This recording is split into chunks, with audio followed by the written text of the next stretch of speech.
Hello and welcome to lecture 2 for topic 11. And in this lecture, we're going to continue our exploration of the Fourth Amendment and how the court defines a search.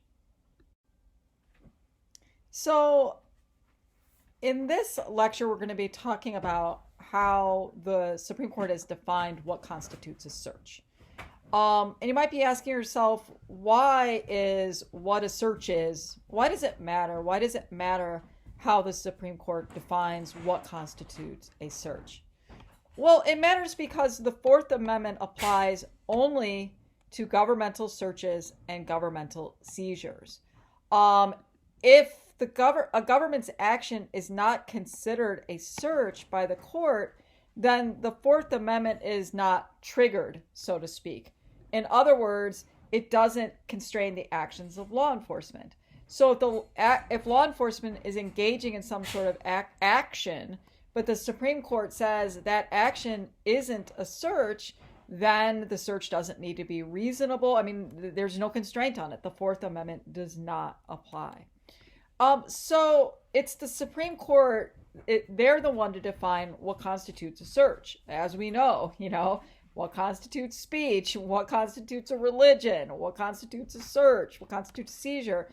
As we know, we're at the end of the semester almost, and we know that the court is the one who defines that and can redefine it. And so the following cases that we're going to take a look at in this lecture help us understand the evolution of the way the court has defined the word search. So let's get started. Okay, so these are the three cases that we're going to look at in this lecture. The first one that we're going to look at is Olmstead versus the United States from 1929.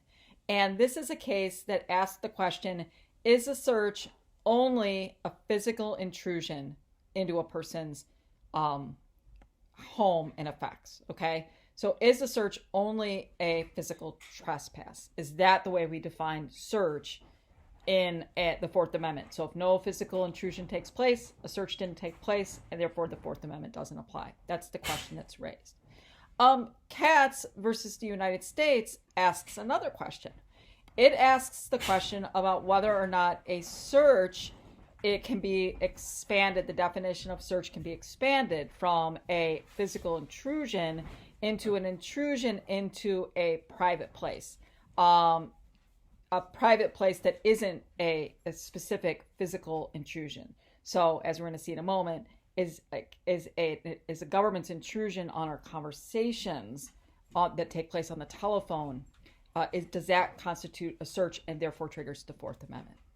And then finally, we'll take a look at United States v. Jones. And the question there is, does Katz replace Olmstead, or does Katz add on to Olmstead? Does it supplement Olmstead? Okay, so you can kind of see where this is going. Olmstead says a search has to be a physical intrusion.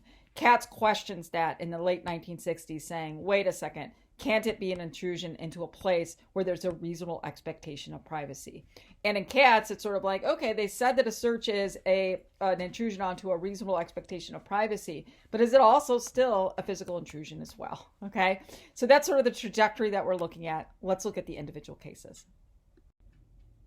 As a prelude to discussing Olmstead versus the United States, we need to take a look at one of the first search and seizure cases that came to the Supreme Court. And that's the case Weeks versus the United States in 1914. This sort of sets the stage or the foundation for how the court was thinking about illegal searches and illegal seizures from a private home. This is a case about Fremont Weeks. The police suspected him of using the mail in order to transport illegal lottery tickets. Okay, so he was involved in lottery gambling. The police suspected that. And so they basically entered his home. They didn't have a warrant. They seized his lottery tickets, the information about how he was using the mail to send lottery tickets. And then they used that information that they seized from this search that wasn't a warrant, didn't have a warrant. They used that then to charge him with a crime and then convict him. And Fremont Weeks cried foul. He basically said that the Fourth Amendment protects him from protects him from this sort of search. And the Supreme Court, in a unanimous decision in Weeks, said that physical intrusions of the home equal a search. And so when we look at the Fourth Amendment and we're defining what a search is, clearly a physical intrusion of the home is a search, and that if the cops don't have a warrant, then that search is illegal, it's unreasonable, okay? And so basically, it's the first sort of step that the court takes, that helping us understand what constitutes a search. Entering a home is a search, and without a warrant, it's illegal, okay? What's also important about Weeks, and we're not going to talk about this in lecture, but I'll talk about it in the course commentary when I get it up. Hopefully I'll get it up on time this time. That another important aspect of Weeks is that for items that are illegally seized, so look, the search was illegal, and so whatever is seized from that search is inadmissible in court. In other words, it can't be used in court, and that's what's known as the exclusionary rule. The products of an illegal search have to be excluded. They're inadmissible in a trial, okay? And so your textbook goes into both now initially this was just this was saying that the federal government couldn't enter into your domicile without a warrant, and the federal government couldn't use that in trial. It was inadmissible because of the exclusionary rule. It's not until Maps v. Ohio, which you're going to be reading about in the textbook, it's not until the 1960s where the exclusionary rule is applied to the states. Okay, so keep that in mind. There are also exceptions to the exclusionary rule, and so we'll talk about those in commentary, but not in lecture. And so Olmstead is the next case, or the next sort of important case that the Supreme Court hears about the Fourth Amendment and what constitutes a search. And Olmstead, so in Weeks it establishes that a physical intrusion is a search. Olmstead addresses the question of whether a search is only a physical intrusion, right? So if no physical intrusion takes place, does it not constitute a search? So let's take a look at the facts of the case in Olmstead. So when I'm developing these slides, particularly since this is an asynchronous class, I always try to find a cool picture for you to look at while we're talking about the case. And it's amazing what you can find on the internet. So as I was preparing the Olmstead versus United States today, I was like, let's see what I can find on the internet about Roy Olmstead. I didn't think I would find anything. Well, was I wrong? It turns out that Roy Olmstead, and that's the Olmstead in Olmstead versus the United States, it turns out that he's sort of a celebrated figure. And in fact, he is referenced 2 times in Ken Burns's documentary on alcohol and prohibition in the United States. If you haven't seen that documentary, it's very Ken Burnsian. You'll learn a lot. But it turns out that Roy Olmstead was this sort of like celebrated bootlegger. As we know, in the 1920s, prohibition was the law of the land in the United States. That meant that you couldn't produce or distribute alcohol. That was criminalized. And so you had people known as bootleggers who basically continued either producing or distributing alcohol for people because, well, Whiskey Nation, we like our alcohol, right? Even during the times of prohibition. So Roy Olmstead was a bootlegger, and that's a picture of him. So he lived in Seattle, and that he was actually a Seattle cop. He was a detective in the Seattle Police Department. And as a part of the Seattle Police Department, he was actually involved in illegal bootlegging, and he got caught, and he was kicked off the force. And the historians say it's probably the best thing that ever happened to Roy Olmstead because he could then start bootlegging full time because there was a huge demand for alcohol in the Seattle area. And so this is a picture in the middle there of Roy Olmstead. So right here, there he is. And since they lived in Seattle and the Puget Sound was right there, that they would bring in alcohol from Canada, from British Columbia, and then they would bring that into Seattle, right? And there he is unloading. He's a rum runner, right? Unloading that. And then this is a picture from him later in life. He was actually given a pardon by FDR after Prohibition ended in the United States. And so what's this case about? Well, this case is about Roy Olmstead. He's a renowned bootlegger. He's kind of known as a good bootlegger because he didn't cut his alcohol with water. He didn't put poisonous chemicals in the alcohol to cut it, right? When you got alcohol from Roy Olmstead, you were getting straight up Canadian whiskey, right? Also, unlike Al Capone, like I think who we all know, he wasn't involved in prostitution or gambling or violence, right? Roy Olmstead wouldn't let his people work for him, carry guns. He wasn't involved in anything but bootlegging, satisfying the demand for alcohol in the United States. And plus, he employed a lot of people in Seattle, so he was kind of beloved. Well, when the federal government got wind of this, they were going to put a stop to it. Not only because he was a bootlegger, but also because he was working with the mayor of Seattle in propping up the bootlegging business. And so that comes to the core of this case. So what the federal government did was that they knew that Roy Olmstead did a lot of his bootlegging, over the telephone. And so he would call people and say, yep, the distribution's on the way, expect the delivery at this point, et cetera, et cetera.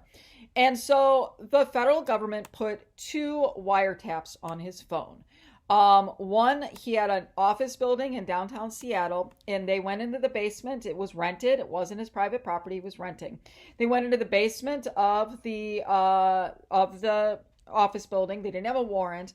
And they basically were listening in on conversations. They had somebody who was listening in and transcribing his conversations from the basement of the office building. And they also put wiretaps on his phone of the wires that were the phone wires, the telephone wires that were leading out of his house. And so the federal government put taps on the telephone wires that were on a telephone pole on a public street. They didn't have a warrant for that either. The argument of the United States government is that we didn't need a warrant because there was no physical intrusion here. We didn't enter into Olmstead's private property. We didn't enter into Olmstead's home and take anything or do a physical intrusion or put a tap on his phone within his home. No, we were on the public street and we were placing a tap on a wire on a public telephone pole, and that we were in an office building that was not the property of Olmstead. And so those are the facts of the case. The question is whether or not this constitutes a search. Placing a wiretap on a phone, is it a search even though there was no physical intrusion into like a private property that took place? So what is the question before the court in Olmstead v. United States? The question is did the use of evidence disclosed in wiretapped private telephone conversations violate the Fourth and the Fifth Amendment? The Fifth Amendment, because it deals with the due process of law. And the answer to that question in a 5-4 decision was no, it did not. It's a close decision, but they said that using that evidence from the wiretaps, it didn't trigger the Fourth or the Fifth. And so what was their reasoning here? Basically, they said there was no physical intrusion, that law enforcement had not trespassed onto property, and the Fourth Amendment only covers property and physical space, right? It needs to be a physical intrusion into actual physical space. And conversations are not a physical space. They have no physicality, okay? And so as such, they said that getting the information from the conversations that transmitted through the telephone, it wasn't a search, and therefore the Fourth Amendment didn't apply. So bottom line is that those actions, the wiretapping actions of law enforcement, didn't constitute a search. It wasn't a violation of the Fourth Amendment's protection against unreasonable search and seizure. Now, the Brandeis dissent, we talked about this in the right to privacy unit that we just got out of. And he's in the 4, so it's not the law of the land, but it's where we get Katz. it's also where we get the right to privacy. Basically, he dissented, and he said that what it means to be free from unreasonable search and seizure is that it really is just that you have a right to be left alone. The government can't like intrude into your private space. That you have this right to be left alone, and that any unjustified intrusion into your privacy, not into your physical space, but into your sense of that your private space, what you determine or what the society determines that there's a reasonable expectation of privacy, that violates the Fourth Amendment. It was a seed that was planted in 1929, and it doesn't actually birth itself until the Katz case, and then in Griswold as well. So let's take a look at Katz. Okay, so let's take a look at Katz versus the United States. And the question here is, it's basically challenging the claim that is made in Olmstead, because Olmstead is that defining a search as a physical intrusion. That's an understanding of that's the way the Fourth Amendment was interpreted from 1929 until 1967. That if a physical intrusion doesn't take place, then a search hasn't happened, and the Fourth Amendment doesn't apply to law enforcement. And so the Katz case challenges, it revisits the way that the court has defined a search for decades. And the defining a search just as a physical intrusion comes to an end with Katz versus the United States. They're raising the question, is a search more than just a physical intrusion? And the court says, and we'll take a look at the question before the court in a moment, they say yes, that a search is more than just a physical intrusion. It's an intrusion into one's reasonable expectation of privacy. Now, this case is very similar to Olmstead, okay? And it has to do with this thing. See this thing here? Let me put that little red gizmo on. You see that? Now, this is for you youngins out there. This is what's called a telephone booth, right? A telephone booth before all these newfangled cell phones. A telephone booth was a place that you would go, that if you were in a public place, you wanted to go make a telephone call, right? And so there would be a telephone in here, and then you would walk inside of that booth, and it was glass. It was in a public place. But then you would close that glass door behind you because you're going to make a private conversation, right? It wasn't like you were out in the public square shouting your business. You'd go into a glass booth, you'd shut the door, and then you'd have a conversation. So, the facts in Katz are very similar to Olmstead because it has to do with a wiretap, and a wiretap without a warrant. And also it's similar because they're both gamblers, okay? So Charles Katz, he was suspended of illegal interstate gambling. The FBI knew that, again, they're trying to get enough evidence to, basically get a search warrant, an arrest warrant. So the FBI knew that he was using phone booths to place bets, etc. But they didn't have enough evidence to get a search warrant, and they didn't have enough evidence to get an arrest warrant. And so they thought, how are we going to get that probable cause? Well, how we're going to get that probable cause is we are going to capture the conversations that Charles Katz is making in that thing called a telephone booth. And so the FBI, they attached a tap on the wire that was on top of the telephone booth. Or actually, it wasn't a tap. They put a microphone up there. And so they put a microphone on top of, it was a listening device that they attached to the top of the booth. And then they recorded that, what was coming off of the microphone, and they recorded it. And they used that information in order to get an indictment, okay? And Katz was convicted, okay? So he was charged with the crime, and then he was convicted. So they used that. And Katz screamed foul. They basically said, look, you are physically, this is an intrusion on my private space. I went into that phone booth to make a private conversation, and you guys are intruding on that. And the government was like, no way, man. It's not a physical intrusion. You're making a phone call in a public space. According to Olmstead, you don't need a wiretap unless you're like a search warrant, or a warrant for a wiretap, unless you're actually entering into somebody's house. And we're not doing that. So we're just following the precedent that was set in Olmstead. And so the question comes to the court, is the court going to expand, kind of pick up on the Brandeis dissent and expand the definition of what constitutes a search?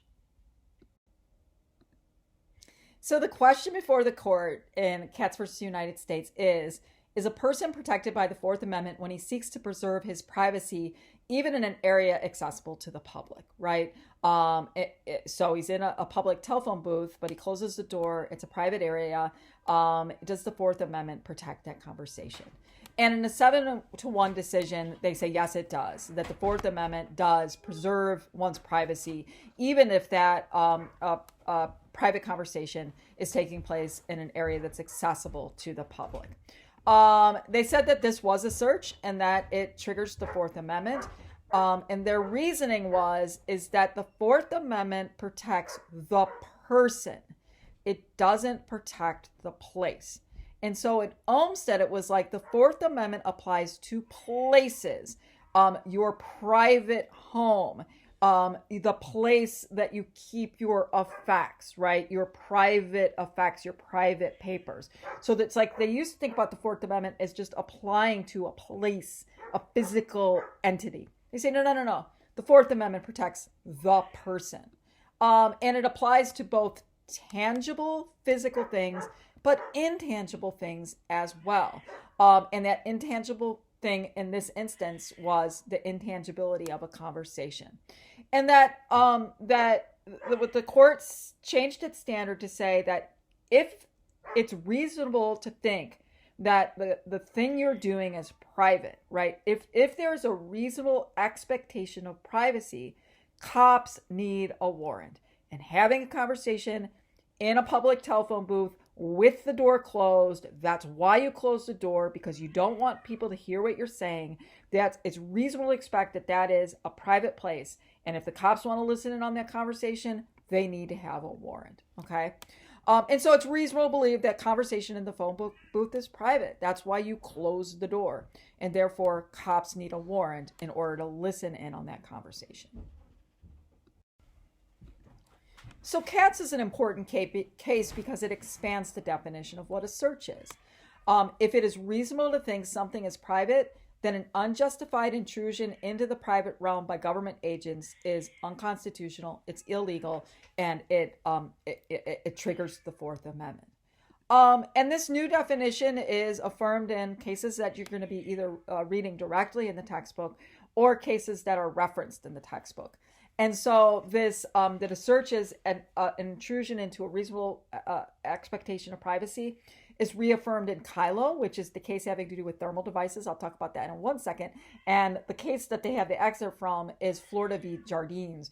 That's the drug sniffing dog, Frankie, who comes to somebody's front porch and with two cops and a dog come to somebody's front porch and they sniff around the front door and they're like, "Ooh, we smell pot in there." Again, what are cops going to do? Kylo's about pot growing too. Kylo is about how cops, in order to get a search warrant, that they think Kylo is growing marijuana in his basement, but they're not sure. And so they get a thermal device and they don't enter onto his property, but they point the thermal device at his basement because they think that's where he's growing his drugs.